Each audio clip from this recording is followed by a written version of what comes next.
Okay, here we go. Episode number 10 of Game Callers. Dan Shulman is my guest today. Dan, absolute pleasure to have you on here during the All-Star break. Timing worked out pretty well. How have you been enjoying your short little break here? It's been nice. I love my job. Love my job about as much, I think, as anybody can love a job, but I don't mind a little bit of a break. I took the last 3 days off in San Diego as well to kind of lengthen out the break. So I'm really good. When I'm off, I'm really good at doing nothing. And so I haven't done a whole lot. I've been around the house a lot and walked the dog a lot and just kind of relaxing and resting up until the second half begins. Very good. Did you get a chance to watch the All-Star game, watch the home run derby?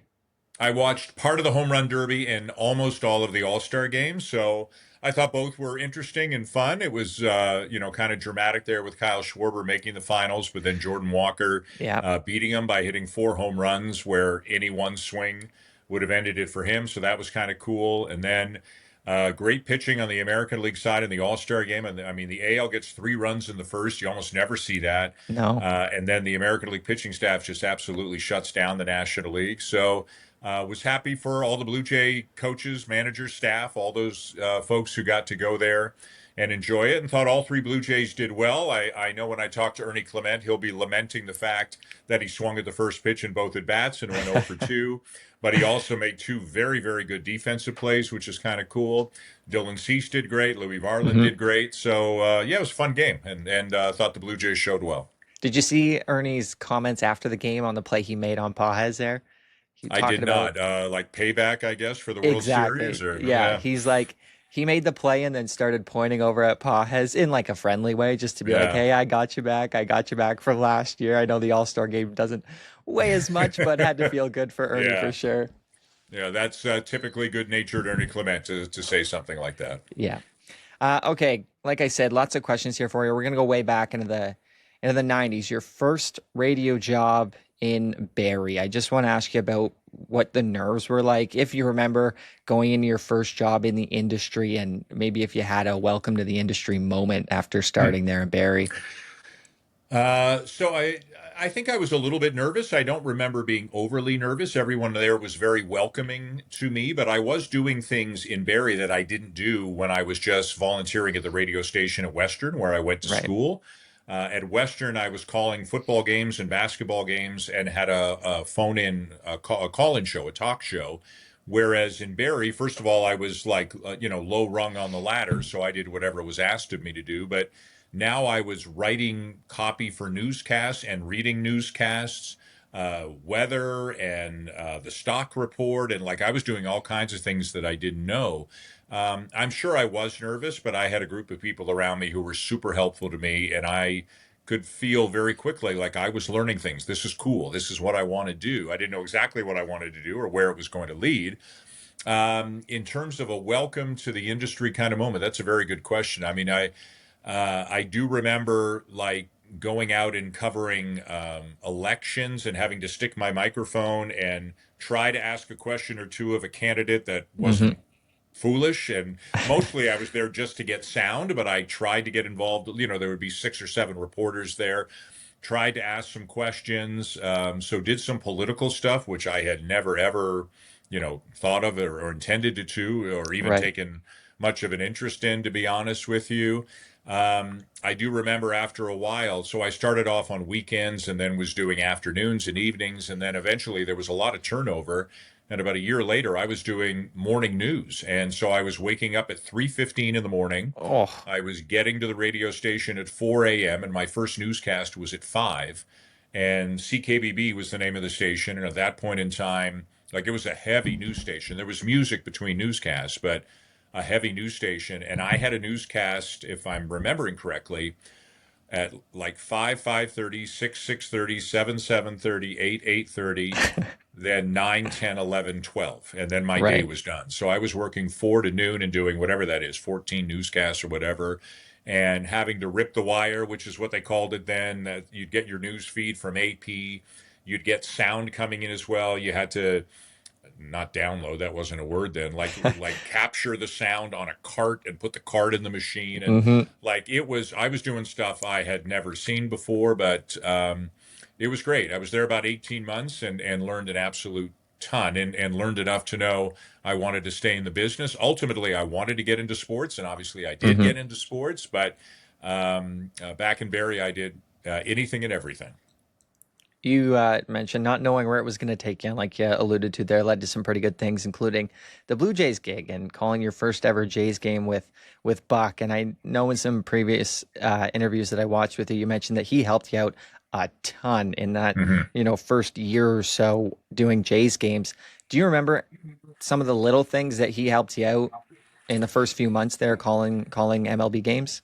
Yeah, it was more baseball than TV, to be honest with you. But Mm, um, like something like if you can't tell if that ball's fair or foul down the line, just look at the umpire. Let the and you just say whatever the umpire does. And if he got it wrong, then you can say, "Well, the umpire did it." You know, things blame like someone that else. that seem obvious, but back then I didn't know. I was learning TV and baseball at the same time. I was a Right. radio guy. I had spent 5 years at the Fan in Toronto, and I'd done some play-by-play. I'd actually already worked on an Olympics in Norway for CTV. I'd called hockey. I had done a little bit of basketball, but I hadn't done any baseball. And baseball is a much trickier sport, I think, because just weird stuff happens in baseball more than it does Hmm. in basketball or hockey. So, but Buck helped me a lot with the subtleties, about what pitches would be thrown in certain counts, or how I can tell what this pitch is, or what questions to ask of the players to get good information, all that kind of stuff. I was young and green and just didn't even know what I didn't even know. So he helped me immensely in so many different ways. And the producer on those broadcasts, Rick Briggs Jude, is his name. And he helped me a ton too because he knew how young and green I was, and everybody was very patient, gave me a lot of help, and man, was it fun. I mean, I couldn't believe I was 28 years old and Hmm. couldn't believe I was doing Major League Baseball. I mean, I had been in Barrie 5 years before and was doing talk shows, and now boom, I'm all of a sudden the Blue Jay job opened up, and somehow they offered it to me. So, Buck would introduce me to everybody too, even something like that when you're young and nervous and a little intimidated, maybe. He would take me up to a Joe Carter, a John Olerud, a Paul Molitor, Hmm. guys like that, and say, "Hey, this is Danny. He's the new play-by-play guy," and he helped me so many different ways. Yeah, what a guy to have in your corner. He has an interesting career path too, going from playing to broadcasting, back to Hmm. managing, and then back to broadcasting too, Hmm. which is pretty neat as well. Um, I want to talk about research. We chatted a little bit about that last year. You referenced some of your favorite sites like Fangraphs and Baseball Reference and whatnot. How has your research and prep changed from the '90s to today? If you could sum that up in Light maybe a couple years, minutes, yeah. yeah, light years. So in the '90s, no computers. Like, let's Hmm. start right there. No laptops, no internet. At least for me, like maybe researchers and scientists and professors had. I don't know. I don't remember having anything in 1995. I would get down to the ballpark, and each team supplies game notes, as they Mm, do now, 6 or 8 pages. So you wouldn't do anything all day because there was nothing to do. right. You would get to the ballpark and bring your highlighter and bring your notebook. And maybe I didn't even have a notebook because what would I write in it during the day? There was no internet. There was nothing to go to. So I mean, people still subscribe to, everybody still subscribed to newspapers then. So maybe I would take the Hmm. newspaper from the day before and the standings and the stats. I don't even know. And I would get down to the ballpark and read the game notes and highlight them and fill in my scorecard and go. I do know that I used to get to the ballpark at about 4 o'clock because again, there wasn't there, the schedule was just different. There just wasn't as much to do. Now I leave at 2. I'm there by about 2:45, but before I go to the ballpark at home, it's usually several hours of work, certainly on the first day of a Right. series. You mentioned Baseball Reference and Fangraphs, which are two invaluable sources for somebody like me. Baseball Savant is another one. And then there's a great site called MLB Research, which is just for broadcasters and members of the media. And I'm on that a lot too. And between those four sites, I can get just about anything I want. Of course, I can also get the game notes from the previous game that morning and get a head start if I don't want to wait till 4 o'clock to get the game notes down there. I Hmm. can just look at them and say, oh, that's interesting, but that number needs updating. And then I can go to Baseball Reference to update it and that sort of thing. I can also access any game that was on TV if Parker Messick is pitching for Cleveland tonight against the Blue Jays. I can go and look at his last start and watch Right. an inning or two or three of it, listen to the Cleveland announcers talking about him, get a feel for, what he's been going through. But again, I can go to Baseball Savant and look at his arsenal and look at what pitches get hit. I can go to any one of those sites and look at his game log to see how he's doing differently, look at his left-right splits, that sort of thing. And you can get newspaper articles or maybe they're not news articles from just about anywhere right now. And I can, read up on him, read up on the team, what injuries, who's hot, who's not, that sort of thing. So it's a huge rabbit hole. I mean, I could work for 12 hours Yeah. if I wanted to, but you only have so many hours in the day. And you don't want to overdo it. You want to have all the information, but you don't want to feel forced to jam in that information because the game might take you in a different direction. So this is a live telecast. It is unscripted, and we don't know what's going to happen. And the most important thing is us following the game, not us dictating where the broadcast is going to go, even if the game goes in a different direction. If you could give me a number here, what percentage of prep do you think you actually mention on a broadcast? Good question. Everyone else that I've asked, it's a Yeah. very low number. Yeah, I wouldn't say very low. It's less than 50. I would say maybe 25 or something Yeah. like that. But it could be 25% on game one, but then, another 10% of it sneaks in on game two. It just didn't fit on game one.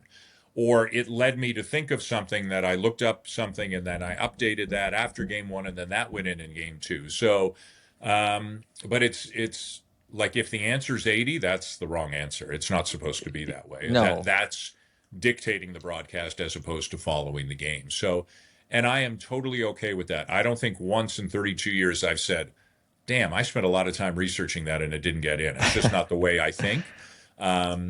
Like the Blue Jays are playing the White Sox this weekend, and one thing I will do, I've got my Blue Jays White Sox notes from April when they played, and that'll be one of the many things that I look at before this series just to remind myself of, oh, that was important then. Does it still apply now? Well, we barely knew who Tristan Peters was then, and now he was an all-star, this guy from Winkler, Manitoba, Right. so I want to make sure that I've got stuff on him. But I think I would put the number maybe around 25. Baseball's so analytic heavy, tons of numbers. And as someone who's never broadcasted baseball before, a little intimidating to me. Do you ever find yourself going, because I get this a lot from friends and family. We'll be watching a broadcast and the commentator, play by play, or the analyst will say a stat. And it's like, that is a very cherry pick stat. It is so detailed. Do you ever get something from a statistician or find something yourself and you're like, yeah, I'm not going to say that because that is way too confusing for the average fan to understand? Yes. So, for example, so keep in mind, I was a math major, a statistics and actuarial science major, very, very comfortable with numbers. But one thing I always used to say, my dad has passed away, but when my dad was alive and my son, Ben, is whom I'm speaking, was like 16 years old, I would say, I'm trying to do a broadcast for my dad and for my son. That's a hard thing to do. My dad wants to know three things: batting average, home runs, RBIs. That's all my dad wanted to know. My son is much more, analytically inclined, and he understands all of the numbers. So, but if I went on the air every single night and talked about weighted runs created plus, and I know what it is, but if I talked about it every night, I am losing a big part of my audience. Right. I bet you and I think it's a fantastic stat. It's better than OPS. OPS is a good stat. I think weighted runs created plus is a great stat. But if I said it every night, I don't think that's the right thing to do. And when I do say it, which is not very often, I will explain it. And I usually say, it's a good, well-rounded, one-stop shopping kind of offensive stat to tell you how valuable a player is, and 100 is considered league average. But still, even if I say that, for a lot of people, they're hearing wah, wah, wah, wah, wah, because they're not comfortable with it. And even if they hear what I say, they might be, okay, but what does that mean? How many runs has he driven in? So I get it. For someone who is at his core, very mathematical, I don't do a ton of it. Right. OPS is very common. I think every single broadcast, all 30, use OPS. And you'll see on a lot of broadcasts and a lot of scoreboards, they don't even put batting average up anymore. They just put OPS. I have been asked about that a couple of times, and I have resisted that. I think we still need, and I don't even look at the bottom of our screen all that much. I think we still have it up there. But I think we have batting average, home runs, RBIs, OPS, I believe. Yeah. And I'm comfortable with that. Um, I like that. So, like, I think it's important that people know Okamoto's got 22 homers and 62 RBIs. But I also like OPS up there, and I know I said a lot last year. George Springer's got the third highest OPS in baseball, behind only Judge and Otani. So, but yes, there are some numbers that I think go too far, and most people can't understand them. I Hmm. try to mix them in a little bit when I feel they're appropriate, but not to do it too often. Another thing that you mentioned in interview that I watched is talking about how baseball, let me read it so I get it right. Baseball is more challenging than hockey and basketball for the average broadcaster. And you explained that because there's more time to fill. Yeah, Hockey and basketball, it's play by play. You're yeah. describing what's going on. And then when there's no play going on, typically your analyst fills that time. Can you talk to me a little bit more about that and maybe when you were first starting out, what your go-tos would be when you needed to fill time in baseball? Yeah, so they are very different. Baseball and hockey are similar. It's largely up and down, up and down, up and down with little breaks here and there. Baseball is much different, obviously. You've got up to 15 seconds between pitches, and you've got time between batters, and you've just got more time. So, my go-to, I think, and I think this is why it's more challenging, and I'm not gonna use the right word here, but let's say you're not a basketball expert. I think if Hmm. you're a good play-by-play announcer, you can still call basketball. You can figure it out. Maybe you won't be great at it, but you can figure it out by just saying, Jones to Smith, ahead to Brown, lays it in, and it's 62-58. Like, you can Right. fill up most of the broadcast doing that. Baseball, you need to do more than that. You need to understand the sport, in my opinion, quite well in order to be a baseball announcer, because you need to there's more nuance and subtlety to baseball. Why did he throw that pitch? What do you think he's going to throw next? Why is the second baseman playing there? Why did he throw to that base instead of this base? There's more of that in baseball than I think in basketball and hockey.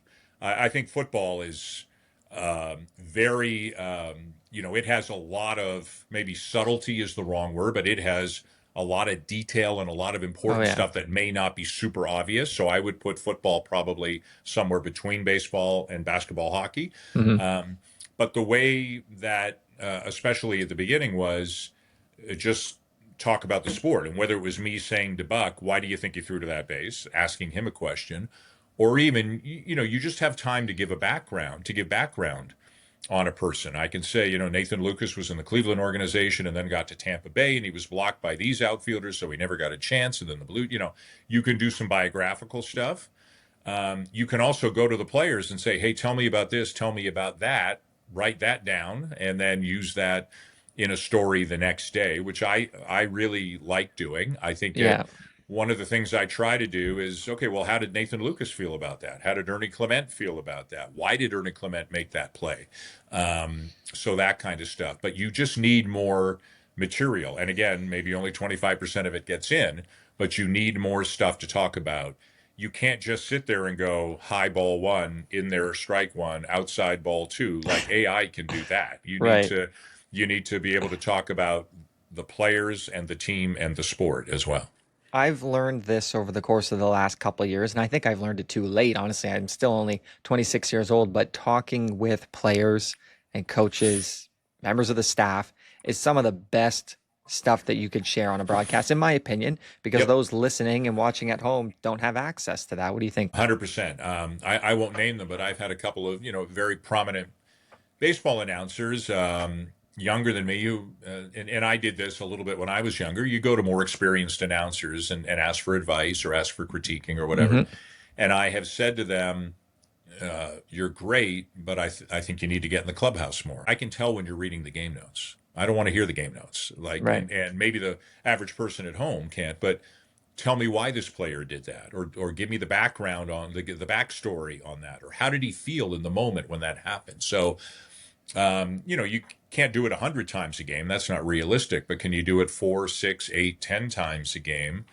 I think so. Miles Straw told me this great story during early BP, or about Terry Francona when he played for, whatever the case may be. Yep.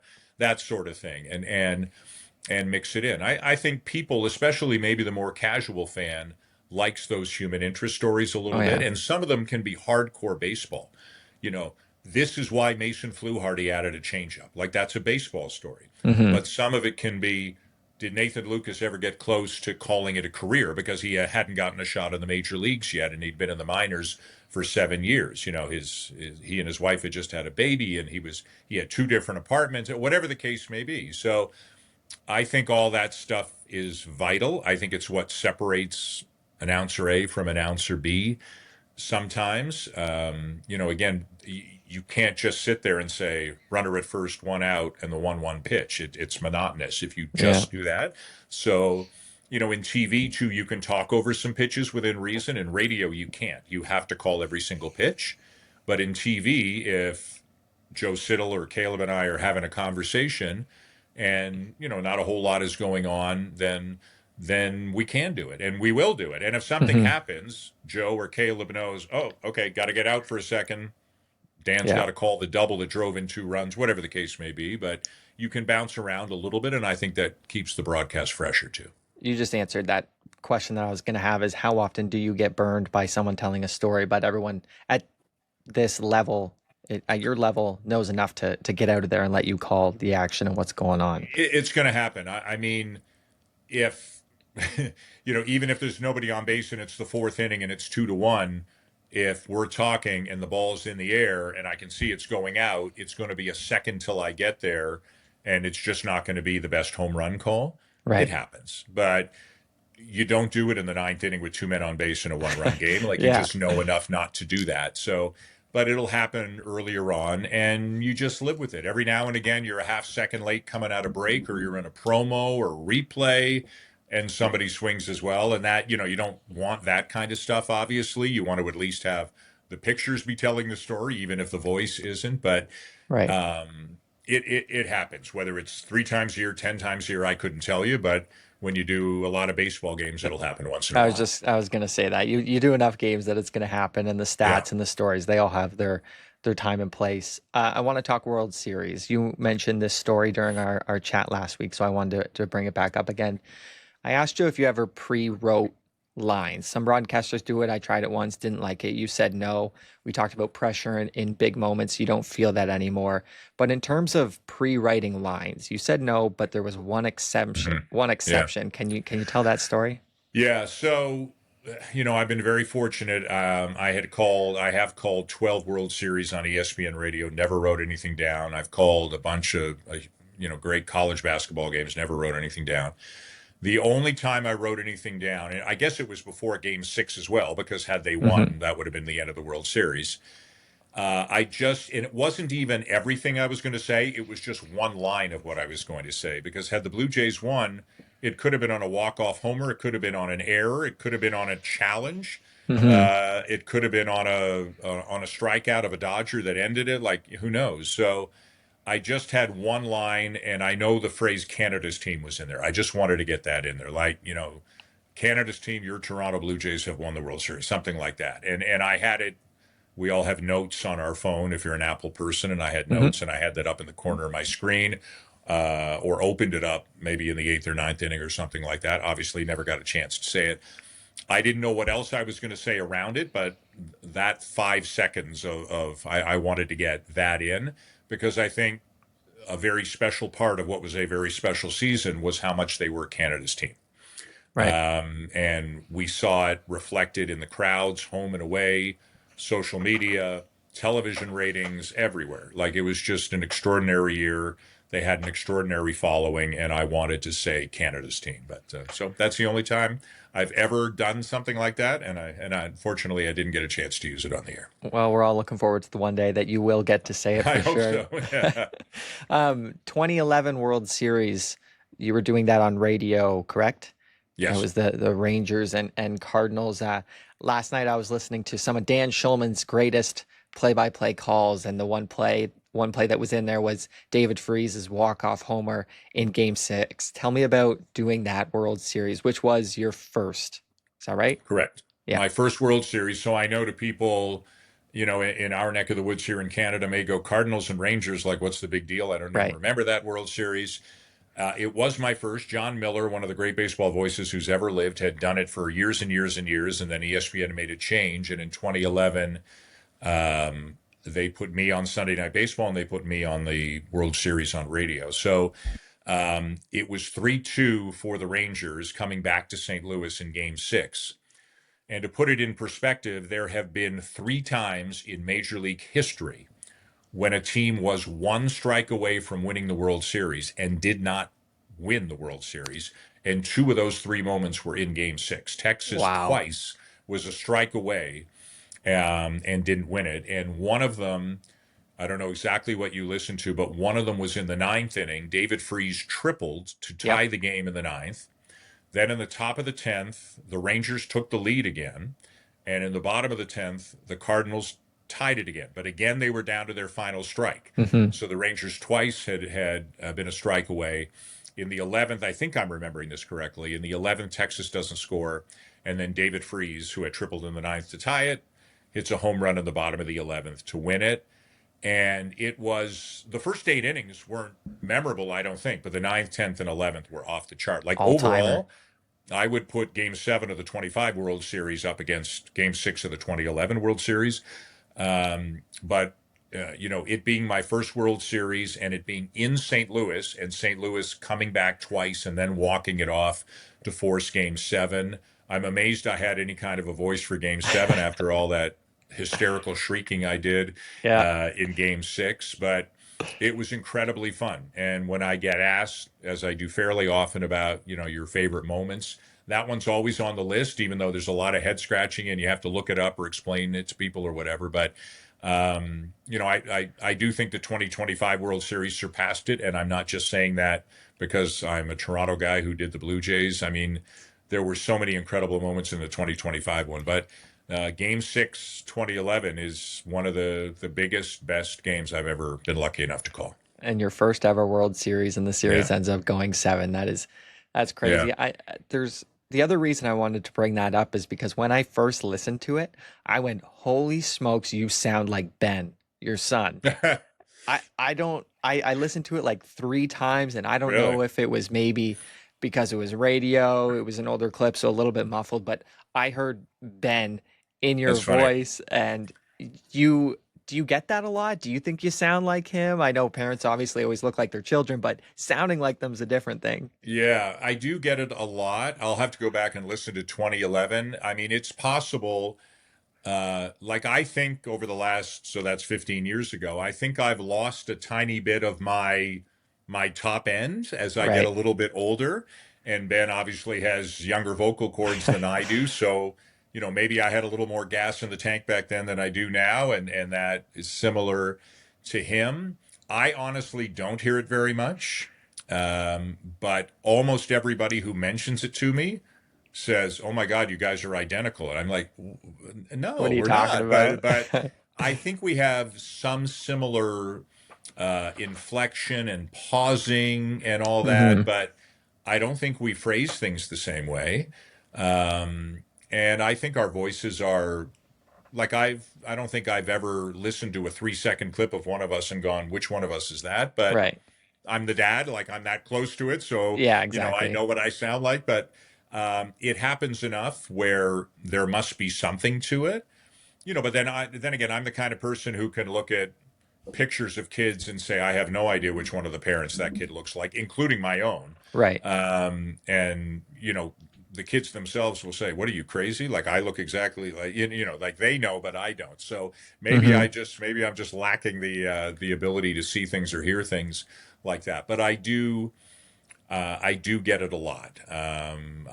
People be driving around, or maybe when Ben fills in for me on TV, they'll say Mm, it took me a while to to to even notice. realize that wasn't you. So there's got to be something there, but Hmm. I hear it less than most. Well, I definitely heard you get into a few home run calls, especially during the Blue Jays run last year. But in 2011 on that call, I think maybe what surprised me was you took it to another level there, and maybe Yeah, that's what it was. Is yeah, Ben still in his he's got that. He first can few get it to years, he's 11. got Yeah, that. Yeah, yeah.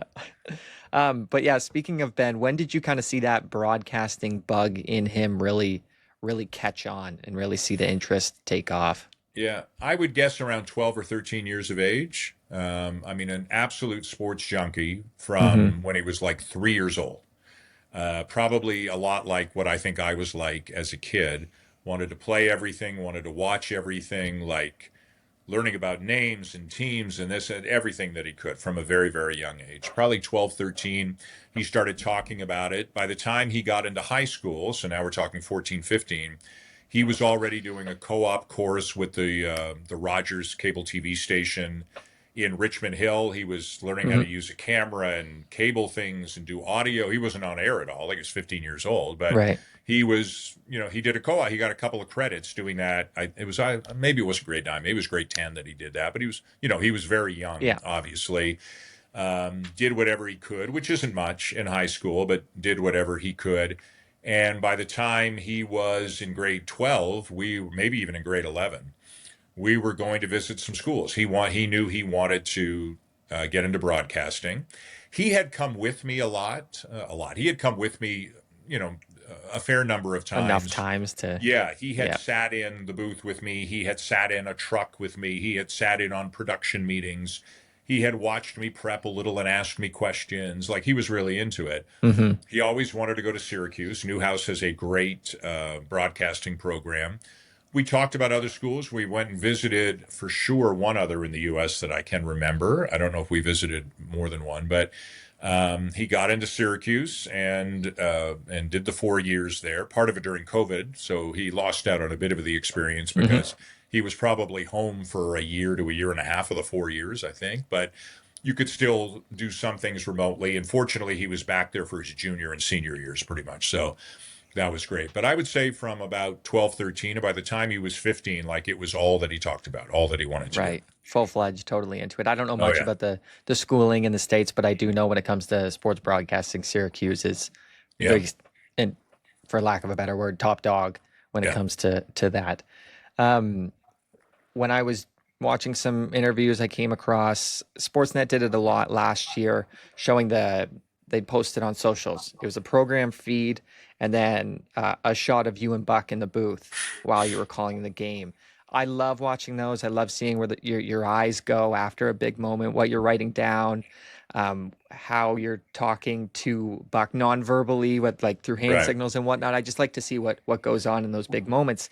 Um, the one that I saw was when the Blue Jays won the pennant, obviously against the Mariners. You wrote something down on your score sheet immediately. Would that have just been strikeout Hmm. Rodriguez? And Yeah. like, what are you writing down in those moments? Because you went back a couple times. Do you know what that would have been? It's just muscle memory. You write down what happened. So it definitely the K would have gone in the scorebook. I don't know. I can't remember the final score of the game. 4-3, I think. Something like So that. Yeah. I don't know if I would have written like 4 runs, 8 hits, 1 error, three or whatever it was. I don't Hmm. think I would have done that in the moment, but I might have written the strikeout, and then at the bottom of the score sheet, it might have been like on the scorecard it says runs, hits, errors, left on base. So it might have just been 0-0-0-0. It's just muscle memory. I don't even Right. realize I'm doing it. It was one of the things I noticed, and they asked me if they could do those clips in the postseason. We don't do it in the regular season, but they asked me if we could do it in the postseason, and I said yes. And so they would only do it for big moments. I think it was home runs and maybe that Hoffman strikeout, and that was Hmm. it. And it was interesting to me because, like everything, like all of us and everything, sometimes the way you think you do something is different than it looks or sounds when you see it or hear it. Yeah. And I didn't realize how robotically I would, even in the moment, write things down.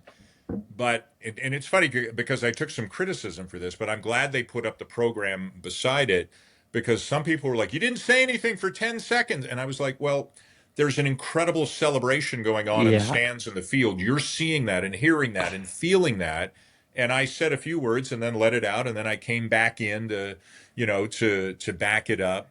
So in those 10 seconds, like I just wrote down a K in my scorecard, and I'm sure I did it on every home run. Like I know they showed the one where Davis Schneider homered to lead off game Yep. 5, and then Vladimir Guerrero Jr. Hmm. homered 2 pitches later. And I'm positive I would have written HR down in my book. But it's just, you do something thousands of times and you've got a routine.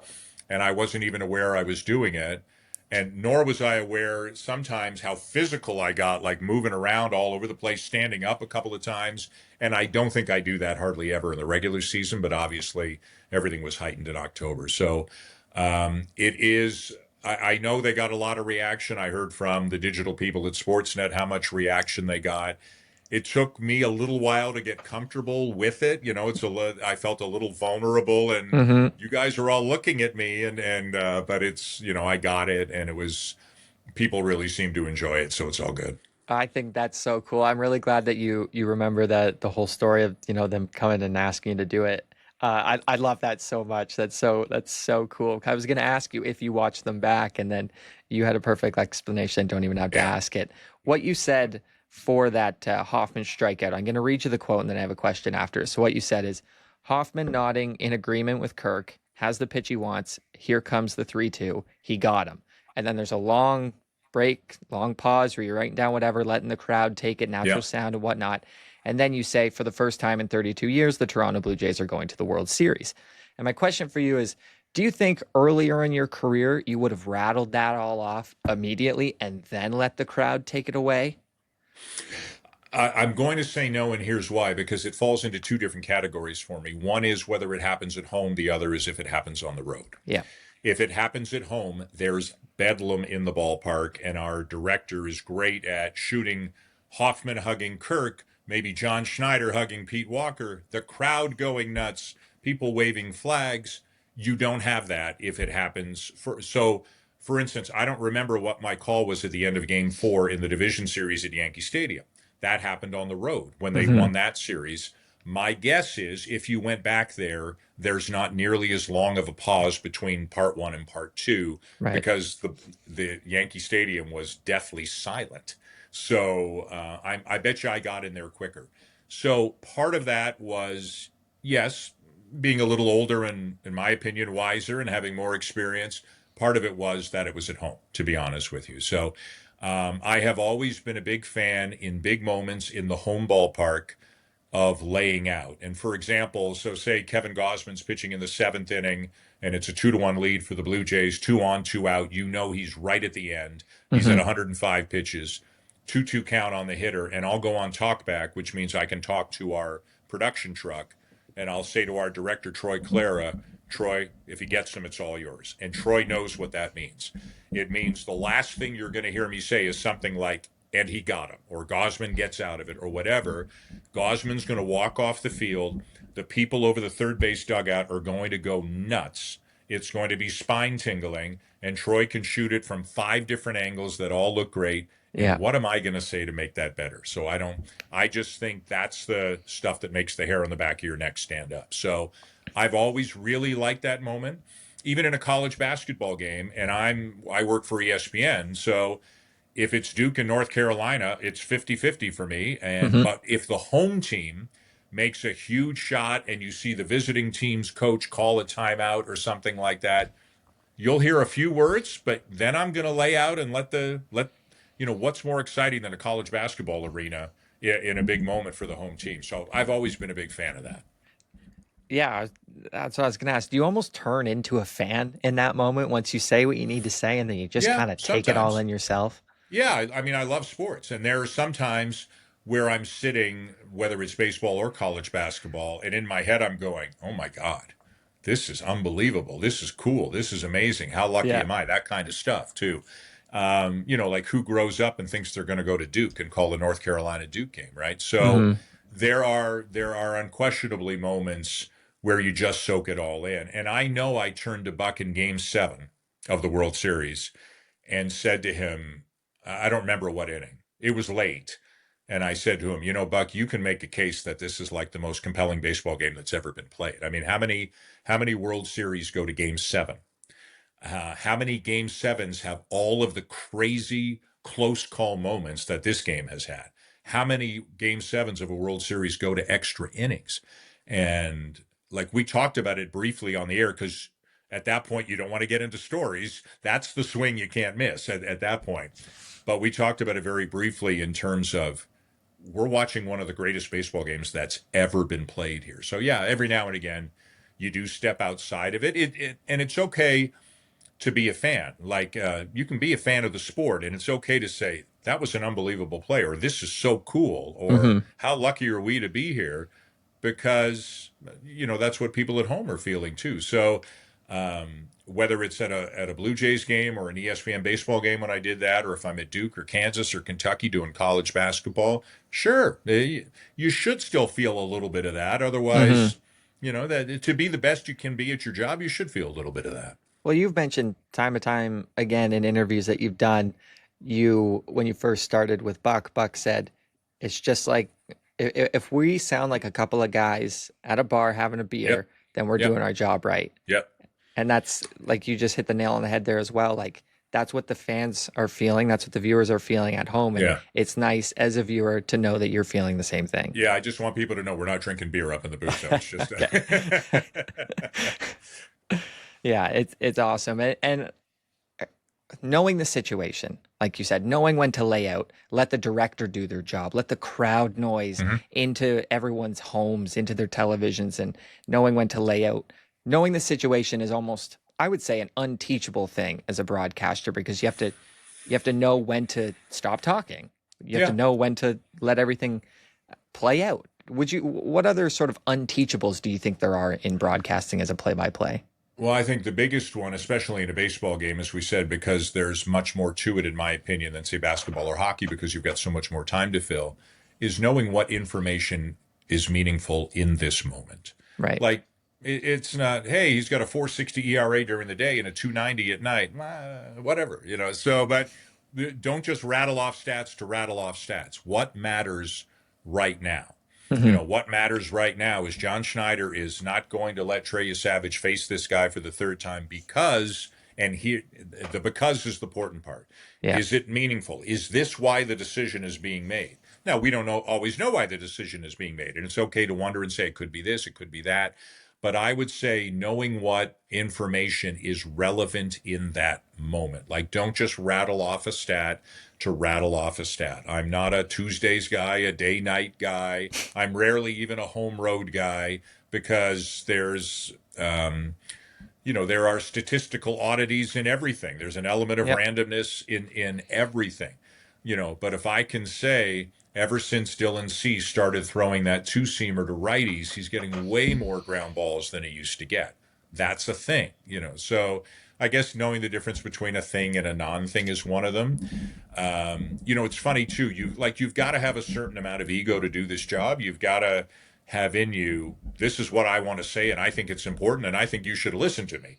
But you Hmm. also need hey, I'm going to let the crowd and the pictures take over because that's way cooler than anything I could ever do. So I'm always trying to think about what's the best thing I can do, not necessarily say I can do right now. And maybe Hmm. it's nothing. Maybe it's say to Joe Siddle, why didn't he throw that? Why didn't he throw that pitch? Or why did he throw that pitch? Or it can be something I say. It can be letting the crowd have it. It can be letting the analyst have it. It can be talking about a number, throwing to a graphic.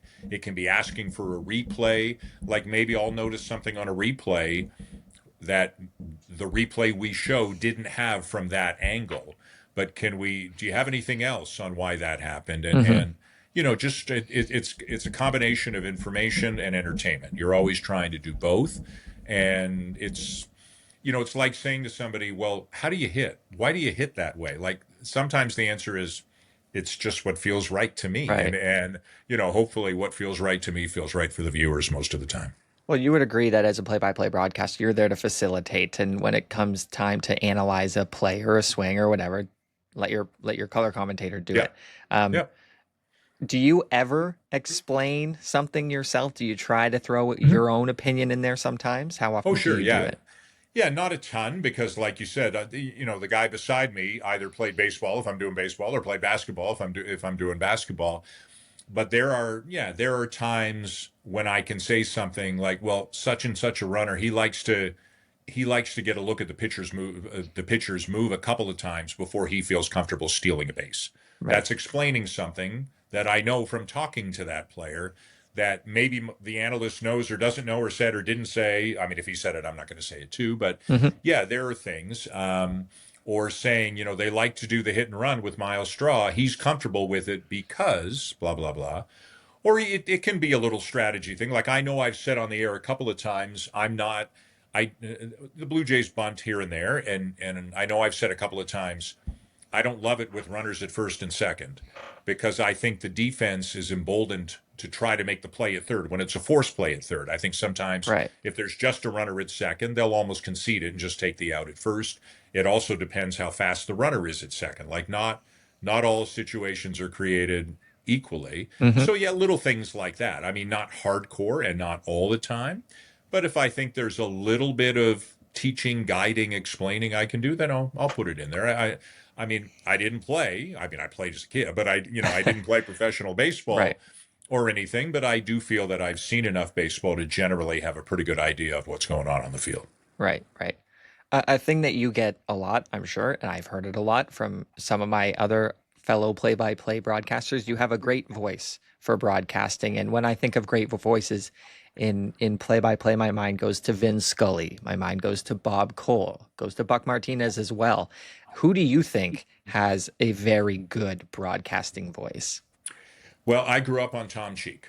So Tom Cheek, who was the legendary radio announcer for the Blue Jays from their inception through, I believe, 2004, if I'm not mistaken.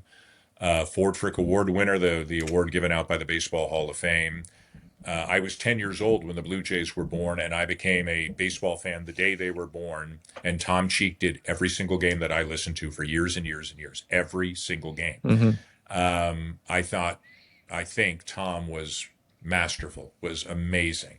And not just Touch 'em All Joe, maybe the greatest call that's ever been done, Yep. but everything, the way he could tell stories and keep you informed.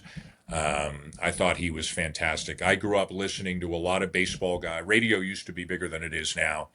And when I was working in Barrie, for part of the time I lived in Toronto, and I would drive back and forth at night after my shift, and I would hear Jack Buck on KMOX doing the St. Louis Cardinals. I would hear Ernie Harwell doing the Detroit Tigers. I would hear Harry Callis doing the Philadelphia Phillies. Thought those guys were absolutely incredible. Bob Cole is one who you mentioned is fantastic. I thought Mike Emmerich, was kind of the Hmm. lead hockey guy in the U.S. for decades. The way that he could describe a play was fantastic. And then a lot of guys that I'm lucky enough to be friends or friendly with in the U.S. who do things. Kevin Harlan, I think, is fantastic. He can make anything sound exciting. Mike Tirico, who's a good friend of mine, always says the right thing. Always, always. Like I'm sitting at home sometimes, and it could be a football game that I'm watching, and I'm going, huh, Mike, tell me about this. And he does. And he always He says the knows. right thing. Yeah, he always is in complete control of the broadcast and knows what matters the most in that moment. There are so many good ones. Mike Breen, another good friend of mine, who does been the lead ABC, ESPN, NBA guy forever and ever and ever. Sean McDonough is as versatile and smart and talented a broadcaster as I know. Another good friend of mine. So there are a lot of them, but the first one for me would have been Tom Cheek. Tom Cheek. You mentioned Kevin Harlan's name. He's a guy that I love to see videos of when he's calling Yeah, big plays. yeah. He's a big He gets mover with into his it. Yeah. hands. um, Two questions, I guess, left for you. They're related. Well, let's start with this. During these episodes, I like to have a segment called Name That Call, in which I would read a quote from a famous broadcast moment and have my guests try and name that. Uh-oh. All right. I I decided to not do that for a couple of reasons because there's so many games in a baseball season. Home run calls, big defensive plays can often sound the same. And if I was to include a couple of details from a call, you'd get it right away. I'm confident that you would get it right away. So, my question for you instead is what are some of your favorite calls? Or do you have, well, as well, also, what are some of Tom Cheek's best calls in your opinion? What are some of your favorite calls from other broadcasters? So, maybe give me one Right. or two of your own and one or two from someone else. All right, let me start with the someone else's. So I'll give you two. So one was obviously Joe Carter's home run. Touch 'em all, Joe. You'll never hit a bigger home run in your life. Couldn't have planned it. Tom said it because Joe was so excited. He was jumping around like crazy near first base, and Tom was worried he would miss the bag. And in that moment, somehow, Tom Cheek came up with touch 'em all, Joe. You'll never hit a bigger home run in your life. It is the best call, in my opinion, I have ever heard in any sport. Fantastic. The other one is Jack Buck, who I mentioned, who is Joe's dad. For people who don't know, Joe's also a fantastic announcer. I Hmm. should have mentioned him earlier. Jack Buck did a lot of national stuff, but is best known as being the longtime voice of the St. Louis Cardinals. He's passed away some years ago, but was fantastic. And he is doing, I believe it's the 1991 World Series. This is when he was doing stuff nationally. I think it was 91. I should really know this. It was Minnesota, Atlanta. I think it was the Minnesota Atlanta series. And Minnesota, I believe, is down 3-2, and they're playing at the Metrodome, the home of the Twins. And the late, great Kirby Puckett hits a home run to force a Game 7. And as the ball disappears into the stands, all Jack Buck says is, "And we'll see you tomorrow night," in that gravelly voice that he had. And I thought, oh, my God. Perfect. He didn't say, "Home run Kirby Puckett and the Twins win it." He said, "And we'll see you tomorrow night." Unbelievable. Unbelievable. And just the beauty, the simplicity, the clarity, the genius to know I don't need to say all that other stuff.